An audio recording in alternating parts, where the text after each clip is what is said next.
We shall start this module by studying about intertemporal efficiency in brief. An intertemporal efficiency means that a firm, government or a nation maintains a right balance between resources used for current consumption as opposed to future use. Given the specific factors of production available in the economy, an increase in production of consumption goods implies a decrease in the maximal amount of investment goods that can be produced. The focus of many government policies is to achieve greater intertemporal efficiency so that we use our resources sustainably and current generations do not impose an unfair burden on future generations. If the market mechanism is such that it ensures full employment with efficient production, then there is no hurdle in ensuring intertemporal efficiency. But in many cases, the market fails, entailing the case for government intervention to guard the public interest. The optimal stabilizing policy is the one which minimizes the deviations of the actual from the desired levels of target variables. Through Diamond and Dybek model, it can be proved that monetary mechanism of risk sharing may be able to elicit information regarding heterogeneous agents with lower communication cost may provide some justification for such a role for policy in an intertemporal overlapping generation setting. In the presence of asymmetric information, illiquidity of longer term investments would build up to asymmetric knowledge of quality of continuum of assets in overall bank portfolios. It is observed that intermediaries would not wish to lend as much as ex ante optimal mechanism calls for. Therefore, ex ante optimum cannot be attained by unfettered strategic interactions across privately motivated agents. Only welfare maximizing agents like central bank subject to resource and incentive constraints but with ex ante commitment will suffice.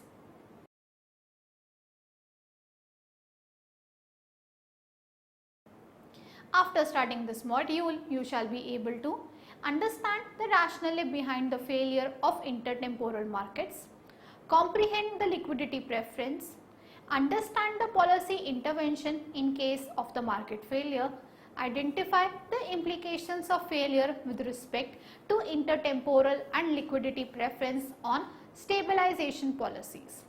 Overview the model which incorporates both the aspects of reality and proposes a strong case for stabilization policy.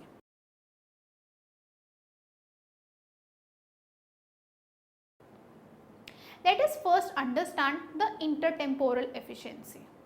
The focus of many government policies is to achieve greater intertemporal efficiency so that we use our resources sustainably and current generations do not impose an unfair burden on future generations.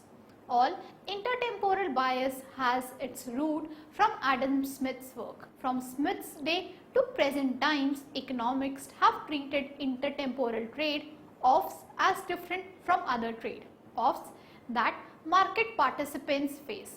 According to Mankiw, because resources are scarce, devoting more resources to producing capital requires devoting fewer resources to producing goods and services for current consumption. That is, for society to invest more in capital, it must consume less and save more of its current income. The growth that arises from capital formation is not a free lunch. It requires that society sacrifice consumption of goods and services in the present in order to enjoy higher consumption in the future. Therefore, by encouraging saving and investment is one way that a government can encourage growth and in the long run raise the economy's standard of living. But the problem arises, on what grounds would the government encourage people to make the intertemporal trade-off differently than they would make it without the encouragement? The intertemporal market failure occurs as the benefits of most of the public goods are experienced by present generation while the cost will be borne by future generations. This mainly occurs because of uncertainty surrounding the benefits that future generation will require, for instance, need for open space. It also occurs due to time preference. Generally, people discount future benefits because they prefer to consume and prefer things now rather than in future. But when we look from society point of view, the society has much longer time horizons and therefore cannot possibly discount the future benefits as individuals do. This is the cause of failure of intertemporal markets when it comes to social or public goods. Such goods will require intervention by government to ensure the provision at all periods of time.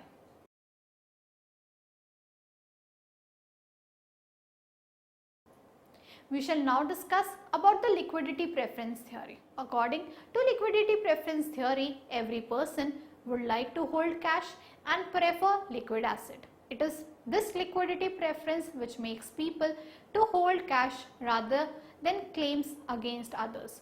When we apply this theory on the intertemporal markets, given the abstractions of asymmetric information as well as illiquidity of longer term investments would lead to asymmetric knowledge of quality of assets in overall bank portfolios. Under such circumstance, it is possible to make a case for non-market entity which acts as planner that solves second best risk sharing problem. The ex ante optimum cannot be attained by untethered strategic interactions across privately motivated agents. Only welfare maximizing agent like central bank subject to resource and incentive constraints but with ex ante commitment will suffice.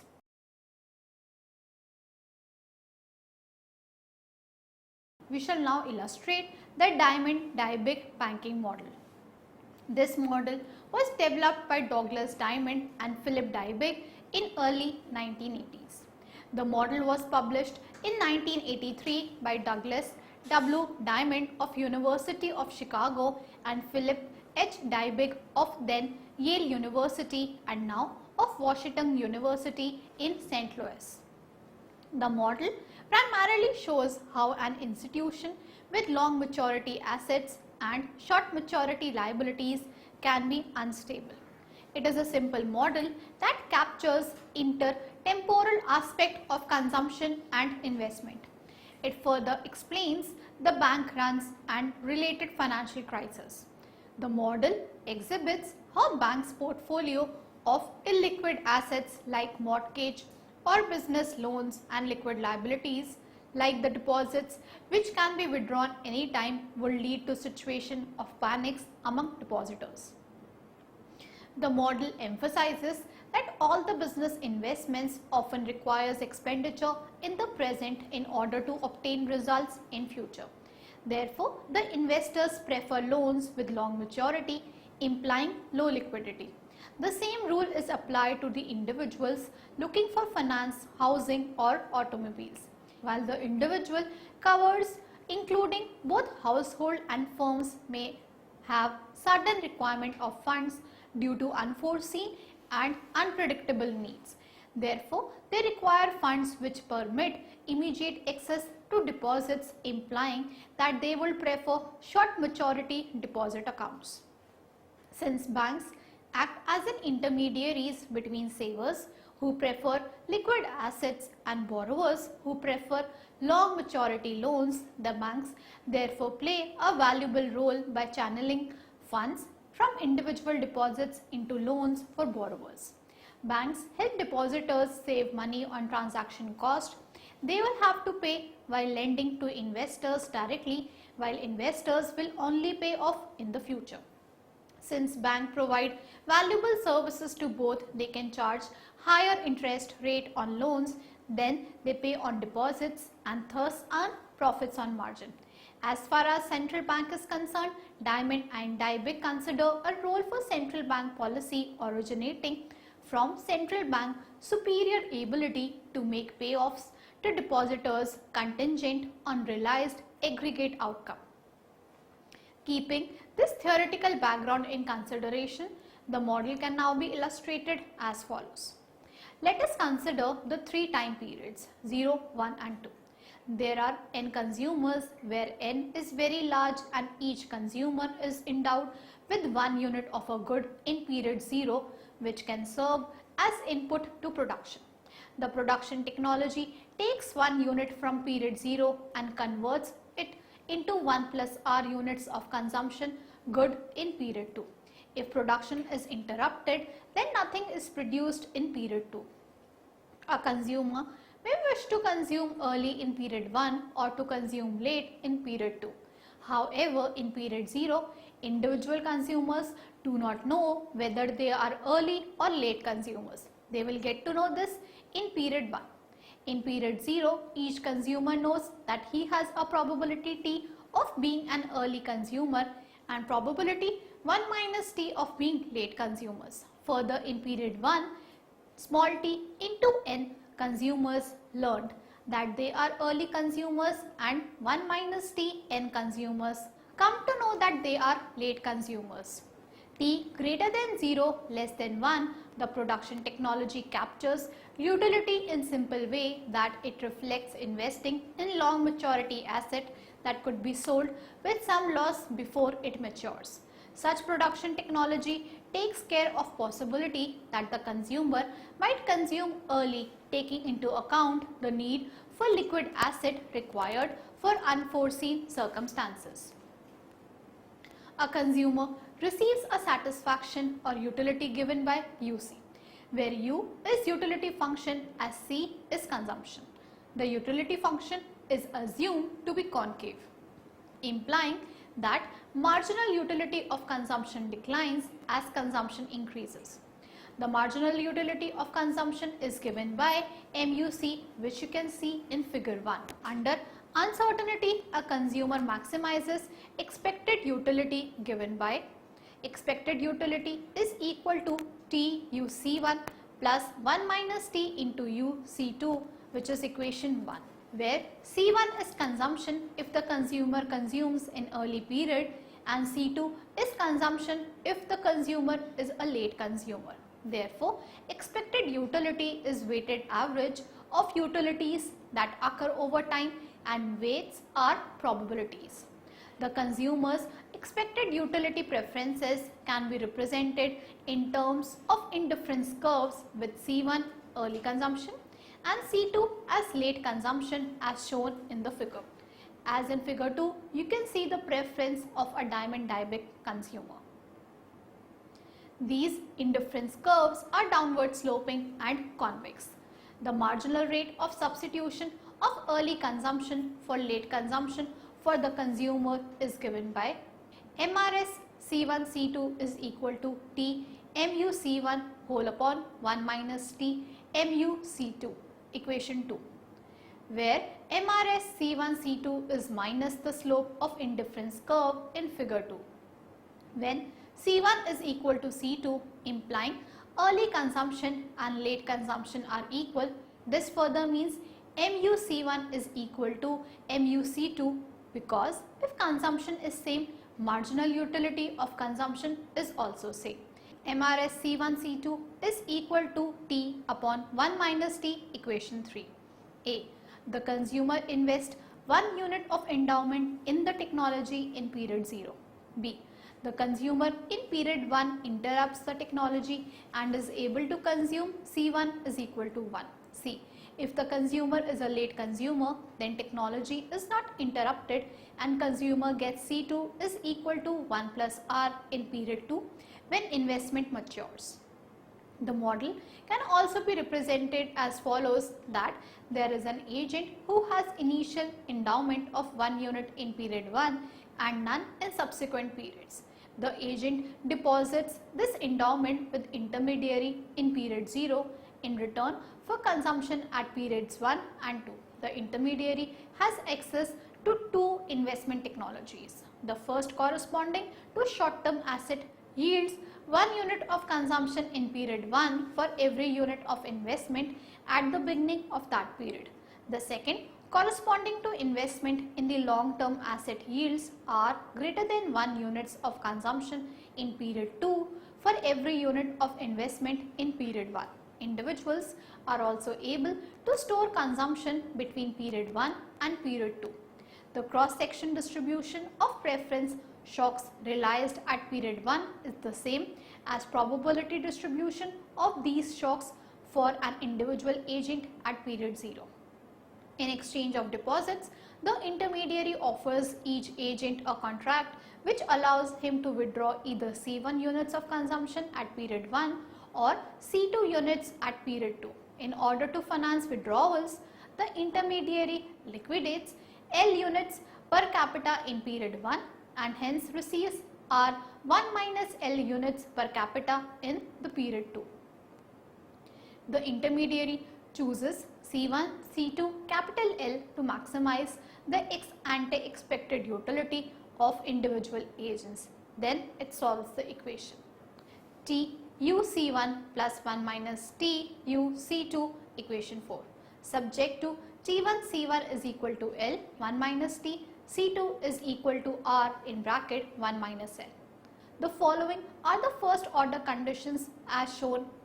1. U differentiate C1 star is equal to R U differentiate C2 star. Second, C1 star is equal to L star upon T and C2 is equal to 1 minus L star into R upon 1 minus T. Clearly, C1 star is greater than C2 star is implied by the 1 and 2 and the condition that R is greater than 1. A sufficient condition for C2 star upon C1 star to be less than R is that U differentiate C be decreasing in C.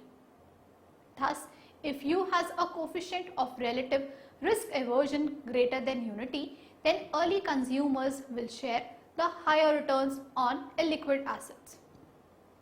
The first, best allocation C star 1, C star 2, L star obtained by 1 and 2. There are two Pareto ranked Nash equilibrium according to Diamond and Dybek. When the agents who genuinely have preference for early consumption choose to make an early withdrawal, while the second best Pareto dominated equilibrium occurs when agents who actually prefer late consumption but fearing withdrawal by others of same time also choose to withdraw early. The inefficiency of these bank runs arises directly from premature and unnecessary disinvestment of higher yielding assets.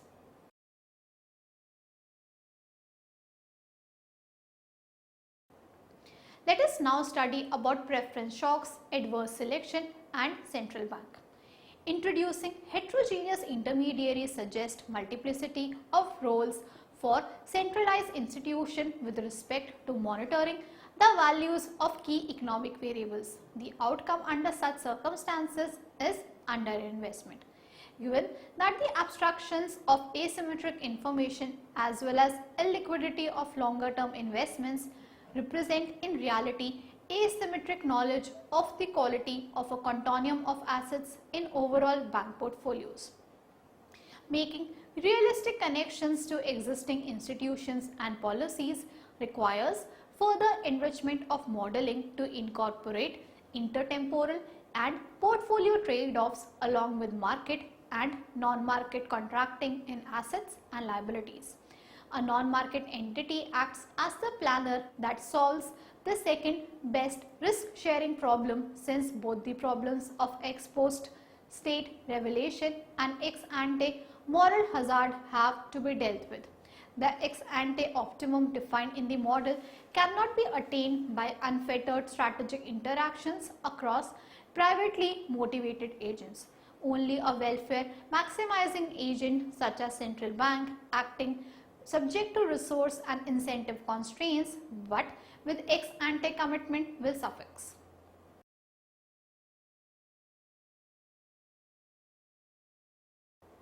Moving on, we will now understand the equilibrium deposit contract.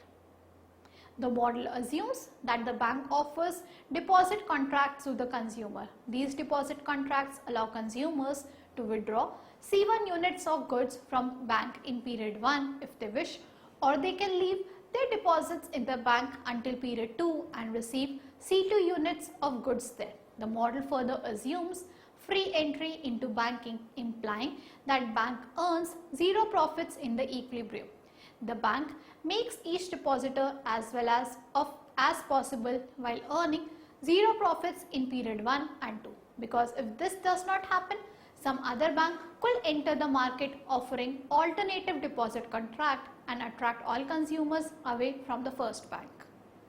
Since all consumers deposit in bank in period 0, the bank has n units of goods to invest in the technology in period 0.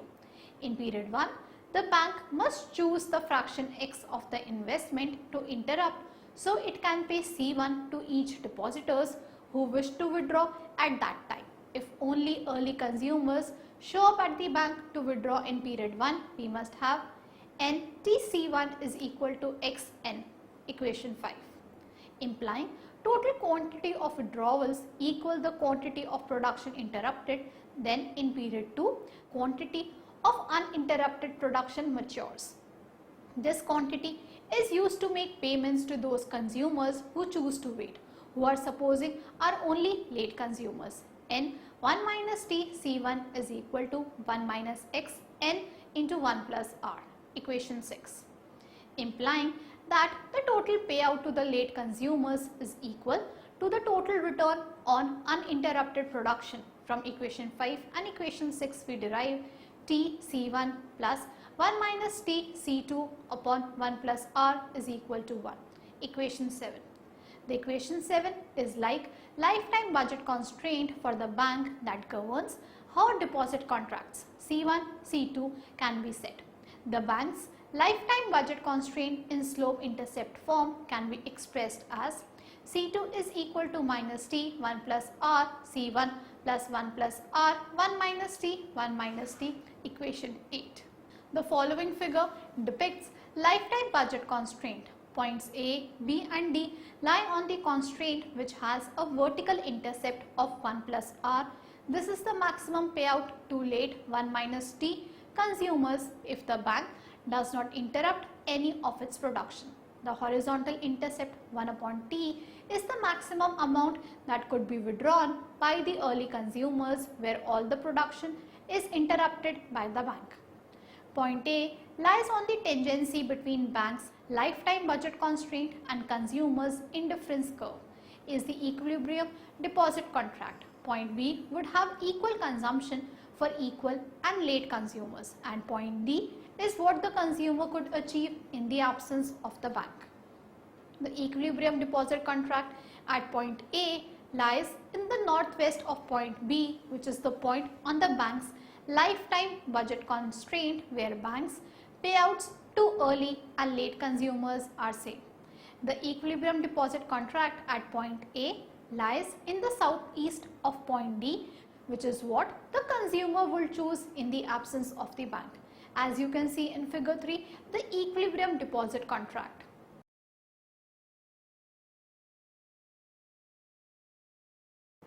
Let us now summarize what we have learnt so far.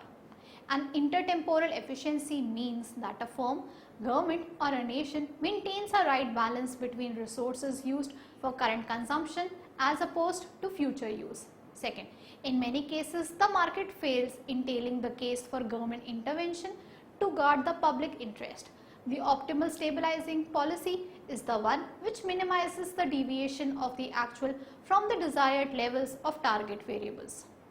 Through Diamond and Dybek model, it can be proved that monetary mechanism of risk sharing may be able to elicit information regarding heterogeneous agents with lower communication cost may provide some justification for such a role for policy in an intertemporal overlapping generation setting. According to Mankiw, because resources are scarce, devoting more resources to producing capital requires devoting fewer resources to producing goods and services for current consumption. The intertemporal market failure occur as the benefits of most of the public goods are experienced by present generation, while the cost will be borne by future generations. This mainly occurs because of uncertainty surrounding the benefits that future generation will require, for instance, need for open space. When we apply this theory on the intertemporal markets, given the abstractions of asymmetric information as well as illiquidity of longer term investments would lead to asymmetric knowledge of quality of assets in overall bank portfolios. Only a welfare maximizing agent like central banks subject to resource and incentive constraints but with ex ante commitment will suffice. There are two Pareto ranked Nash equilibrium according to Diamond and Dybek, when the agents who genuinely have preference for early consumption choose to make an early withdrawal, while the second best Pareto dominated equilibrium occurs when agents who actually prefer late consumption but fear withdrawal by others of same time also choose to withdraw early. The inefficiency of these bank runs arises directly from premature and unnecessary disinvestment of high yielding assets. Thank you.